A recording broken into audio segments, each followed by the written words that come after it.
Hey guys, Arterod here, and I've been thinking, I've been ranting a lot lately, and I figure I should probably try to tone things down just a little bit this episode. Be mellow, go with the flow, what have you.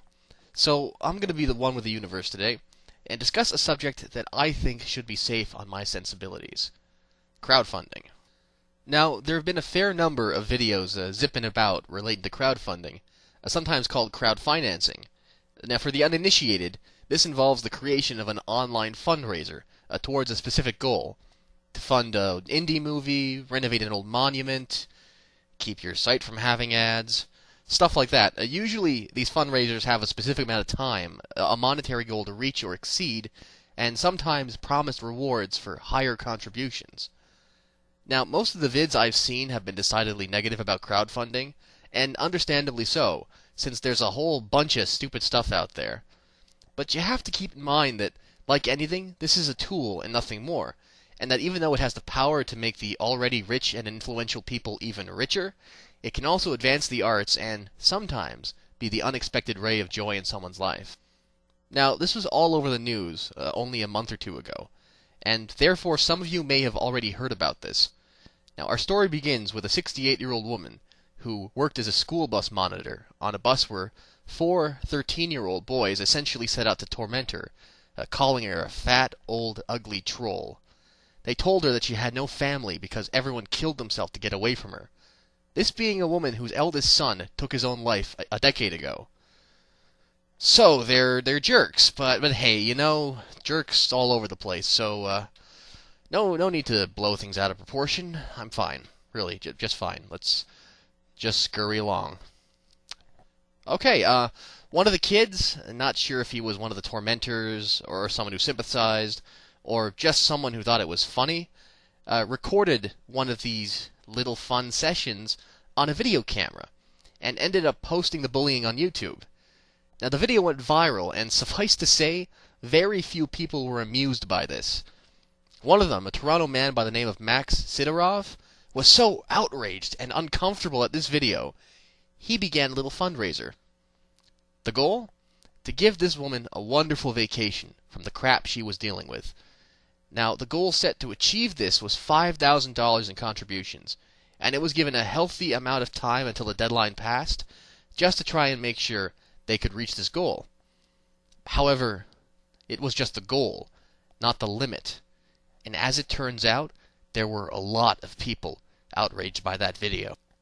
Not only was she treated with sympathy and kindness from complete strangers, with random street hugs aplenty, she ended up receiving far more money than anyone had expected, even the man who started this fundraiser. Money sent in from thousands of people in over 80 countries. How much? I'll tell you in a second, because it should be noted that this charity hasn't gone without mixed reviews. For example, Chris Kelly, a blogger, wrote in the Huffington Post that this woman should return all the money that these people had given to her, despite the fact that, they had given it to her. But hey, I guess I can see why someone would find it unfair to the truly poor. There's no need to lose my temper. Oh, he also said that she should give back her yearly bus monitor salary as well, since she clearly wasn't doing her monitory duties by letting the kids bully her. Okay, I guess everyone's entitled to their opinion. There's no need to snap at someone just because they think an elderly abused woman should go back to relative poverty just to satisfy someone else's overinflated sensibilities of justice and goddamn it, okay, rant! First, in this hyper-cautious protect-the-student mentality that's developed in our society, well, seriously, what's she supposed to do?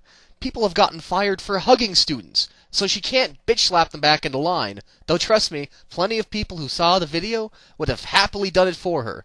Hell, I likely would have lined up with my special rock-filled glove. And don't give me that, oh, they're only 13 line. Their cruelty and outright malice went so far beyond their supposed age. If they want to act like big boys with that kind of shit, fine. But the consequences for that kind of behavior are very severe.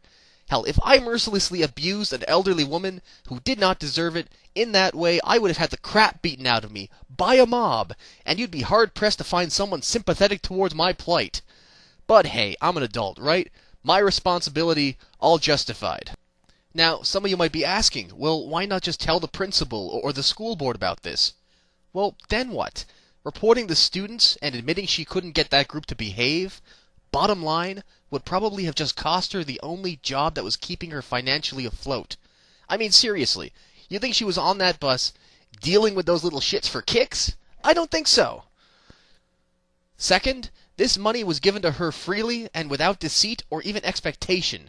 This fund was started by a man in the next country over, who had never personally met this woman, and the people donating would probably have noticed that they had passed the fundraising goal, especially when the number reached 5 digits. And so if they decided that she shouldn't have any more, they would have stopped giving more. They didn't. They kept going and going and going. And what? He thinks they should all get a refund and a lovely card saying, yeah, see, I decided that living the last years of my life in a degrading job surrounded by abuse really isn't that bad, so I'm just going to go back to sitting on buses for minimum wage now. Okay, I think I'm better now. Now, fortunately, the gentleman in question didn't have any say in the matter, and finally the deadline for the end of the fundraiser came. They had passed the $5,000 line. They had passed the $50,000 line. The fundraiser raked in $703,000. Excessive? Yeah. Oh, yeah, excessive. But it was an excess knowingly taken, funds freely given. Last I read, this woman had intended to invest some of it, give more of it to charity, and retire. Well and truly retire. The fact that she resisted the urge to kill these little punks, that, in fact, she won't even press charges on them, despite the fact that she's well within her rights, she deserves some peace and joy, don't you think? Mr. Sidorov, what you did was selfless and frankly incredible. And it doesn't matter how much of your own money went into this. You saw an injustice being carried out, and even though you were up here in Canada with the rest of us Canucks, rather than down in the U.S. where this was taking place, you tried to do something about it. And now, thanks to your initiative and the generosity of countless people from all around the world, this poor woman gets to enjoy retirement. Happy ending, I think. I mean, granted, the boys who were tormenting her have been getting death threats or under police protection, and hey, I mean, threatening to kill them is a bit excessive.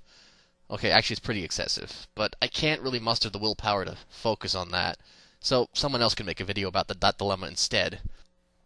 For now, to the dozen or so people watching this, here's my subtle moral for the day. Take everything you see on a case-by-case basis. Crowdfunding is neither bad nor good at its core. It's the intent, the direction that's taken that determines its worth. This is Arterot reminding everyone that sometimes giving for its own sake isn't something to sneer at.